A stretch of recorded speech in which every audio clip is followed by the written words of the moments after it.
hard for you not to interfere with certain things. So, especially when people yelling at each other, was it because there is a moral question with documentary filmmaking? Mm-hmm. Is that Mm-hmm. what level as a human do you and a Mm-hmm. filmmaker do you have to interfere? So when someone is doing something that's overtly wrong, how to what extent can you interfere with it without interfering essentially what you're trying to make? So did you find it Yeah. difficult to sort of try and separate yourself from the world around you to try and create something for a larger message? Uh, I remember at least it, it is a strategy where I do steel myself a lot, like steel myself Mm. against interfering if I believe that the harm that's being done is temporary and not so deep that it'll have long-term consequences. And I do have a lot of restraint um, about whether or not to step in. And usually I will be horrified inside about what's happening.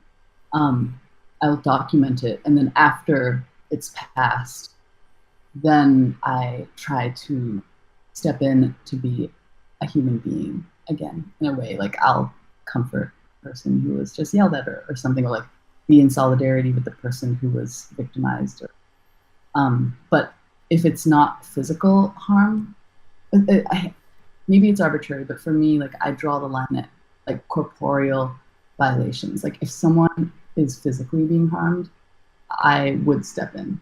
But if it's just an emotional harming, for me, and this is obviously totally arbitrary, I feel that um, it's not necessarily my place to step in. Or yeah, it's funny because right now I'm working on film, and it's about and if I think the person has a capacity to defend themselves, then I won't.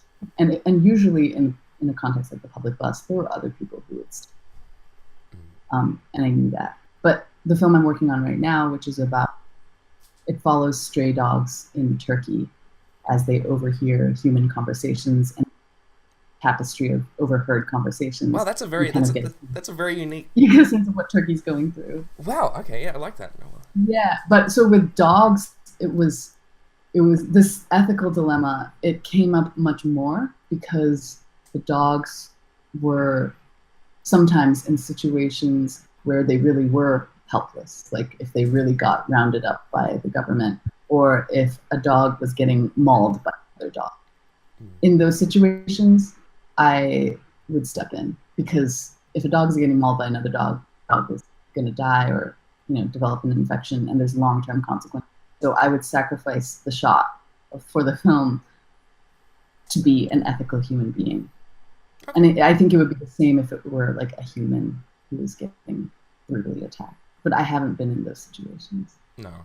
But I have a line, Mm. which is just the physical line. Yeah. That's yeah, because I've definitely had many conversations with people about uh, where is the line of where it's the greater good versus the immediate impact. What do Um, people say, or what have people tended to say? mm. Sorry, was that?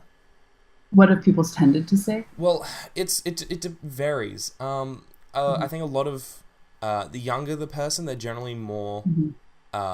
I guess, more like, oh, you just step in no matter what. Um, Hmm.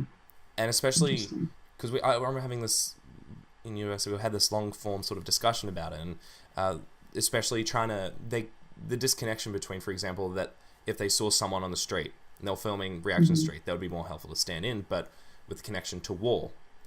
So if someone saw Mm-hmm. someone who was potentially if warning someone about a bomb explosion or whatnot, they're less likely. They said, "Oh no, it's war's different to like on the street." However, it's still a life and a life being taken. Interesting. Yeah. That's weird. The distinction Mm. that war somehow creates different moral rules. Yes. And animals especially is sort of like like it's because of like I guess the David Attenborough documentaries and a lot of that. There's oh, if you see an animal getting killed in the wild, it's fine. Like that's fine. They were adamant Yeah. like that's fine because that's just the wildlife and whatnot. And I like, for example, I don't think it's something that you can truly pinpoint until you're exactly in that environment, until I guess your fight and flight instincts kick in. Yeah. But certainly, I think a big rule is for me. But I guess with, like you said, with the emotional thing would be, would me being there impact the situation from which direction? For example, because if my place in this film has caused this person to do this, well, obviously it's my responsibility to fix this situation. Yeah. Yeah. But then, Yeah. what do I do if my impactor has no impact on the situation? If this situation was going to occur no matter what, I was going to be here or not, what is my role?